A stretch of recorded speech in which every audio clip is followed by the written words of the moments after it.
Hi folks, tonight I wanted to talk about the rise of apps in wargaming. And you might think, well, apps have been around for a while, why does he mean the rise of apps? Well, there are a lot of companies now who are starting to have apps for their games. And when I say have apps, I mean they have first party apps. There have always been things like Battle Scribe and Easy Army and list builders and things like that in the past. And we sometimes have some fan made apps.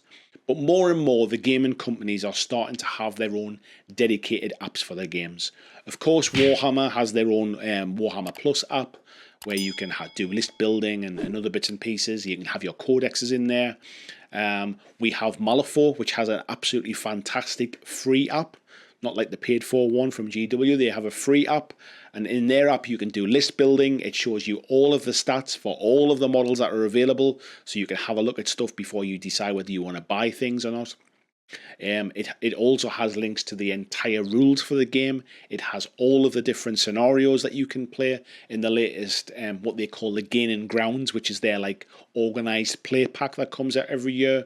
It also has links to all of their the news or their blog updates, so any new news that's coming out about Malifaux is in their app.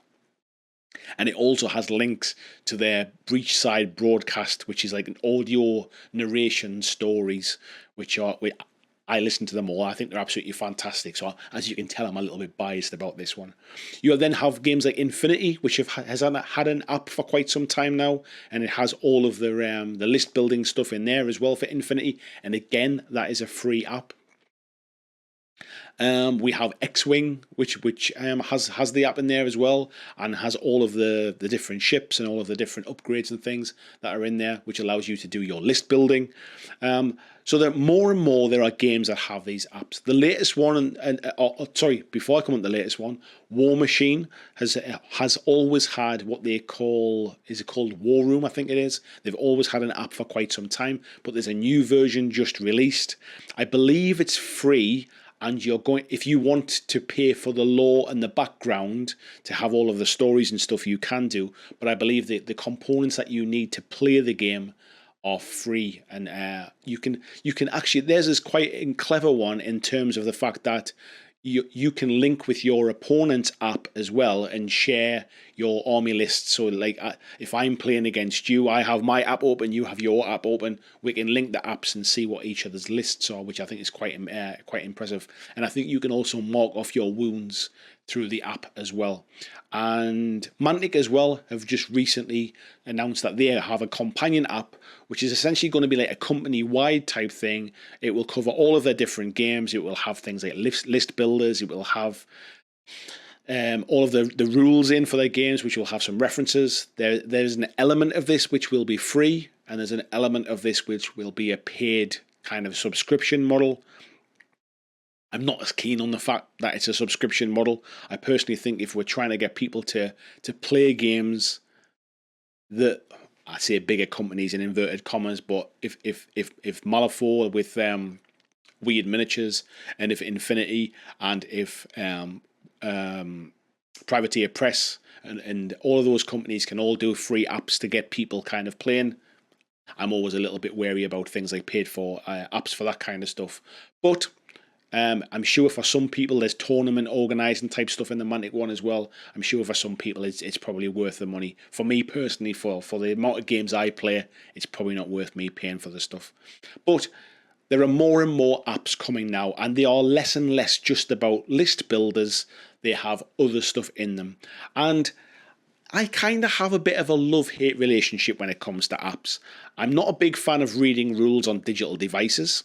I like to read rules on a physical book and to be able to absorb them that way. Don't ask me why that's the case. I've always been like that, but I do like to read them that way. But I do kind of get the fact that if games have multiple books, then going to an event, going to a tournament, taking it on a digital device is a much easier way to do it. And I guess by the point you're going to events or tournaments, you probably know the rules well enough that you're not having to kind of reference them very often. And if you are, you're probably looking up some kind of spurious rule that you don't come across very often.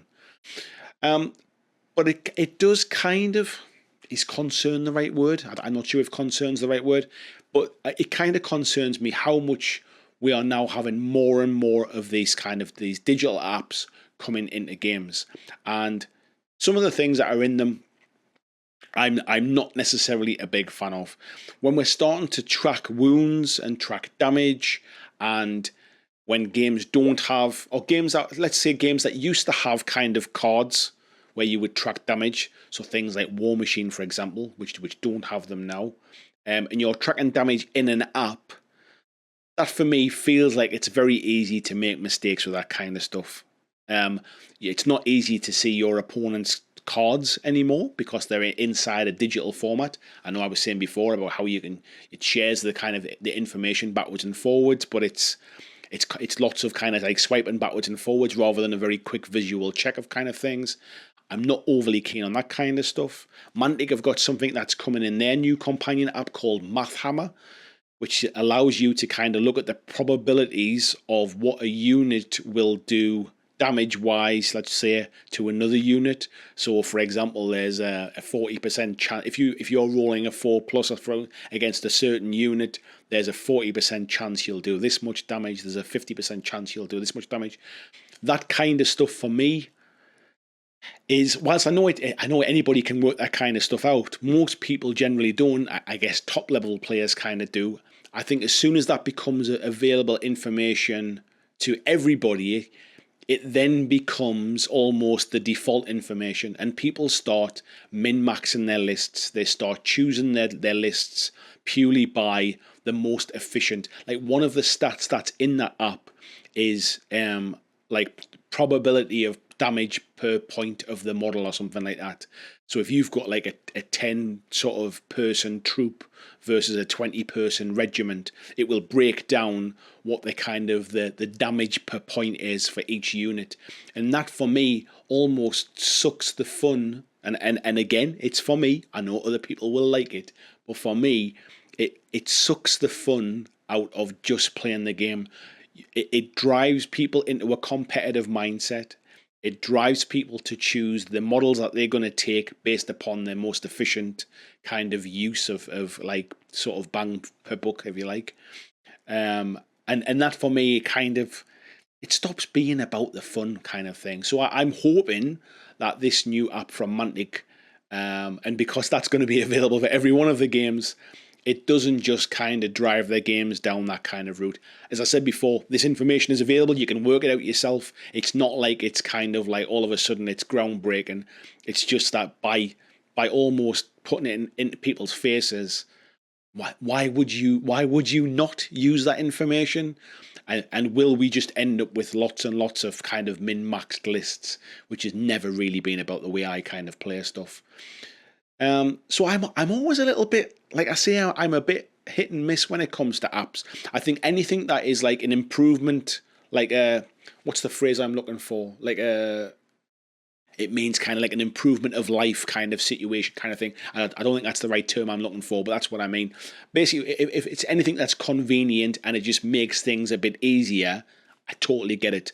Having quick access to rules and keywords and things like that, having an easy list builder to be able to like sort of build a list and save it, maybe print it off if that's what you want as well. That kind of stuff I'm all for.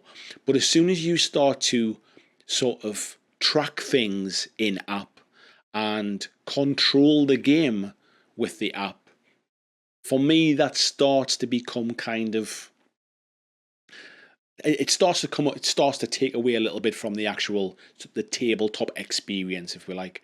So for example, the Mantic app has things in there for organizing tournaments, and you can submit your list to the tournament organizer through the app, and you can put your wins and losses in the app, and it will help the tournament organizer to sort of like track the whole thing, which I think is a clever thing. But those kind of things already exist. Things like best coast pairings. Things like, what's the one that we use for? We use one for Marvel Crisis Protocol. That's quite common as well. Longshanks, I think we use that one. That's quite common as well. So these kind of things exist. That they're not new stuff. It's just putting them all into one place for kind of one company.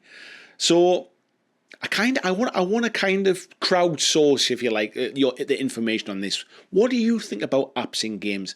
Is it something you really really love? Do you like the idea of paying a subscription model for this kind of thing?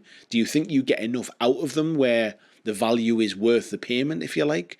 Do you prefer to have physical books? What would happen if games went all digital and we didn't have any physical books anymore? There are some games like Star Wars Legion, like Star Wars X-Wing, like Marvel Crisis Protocol, where there are no physical books anymore. Um, and we were chatting about this earlier on, and when it comes to games like Star Wars and games like Marvel, we don't really need any fancy artwork that's been created in comics and in kind of in movie sets and stuff like that. There's photographs of the background. We don't really need the lore and the background. So is it something where if we start going more and more into digital, do the physical sales of books not being there mean that that money isn't invested into kind of world building and nice artwork and that kind of stuff? These are all the things I'm kind of like that I'm a bit backwards and forwards on. So I don't think I've really fully formed an opinion yet, but I think there's enough that we can kind of talk about it as a community. So let me know what you think down in the comments or here in the live chat if you're watching this live, and we can have a chat about it.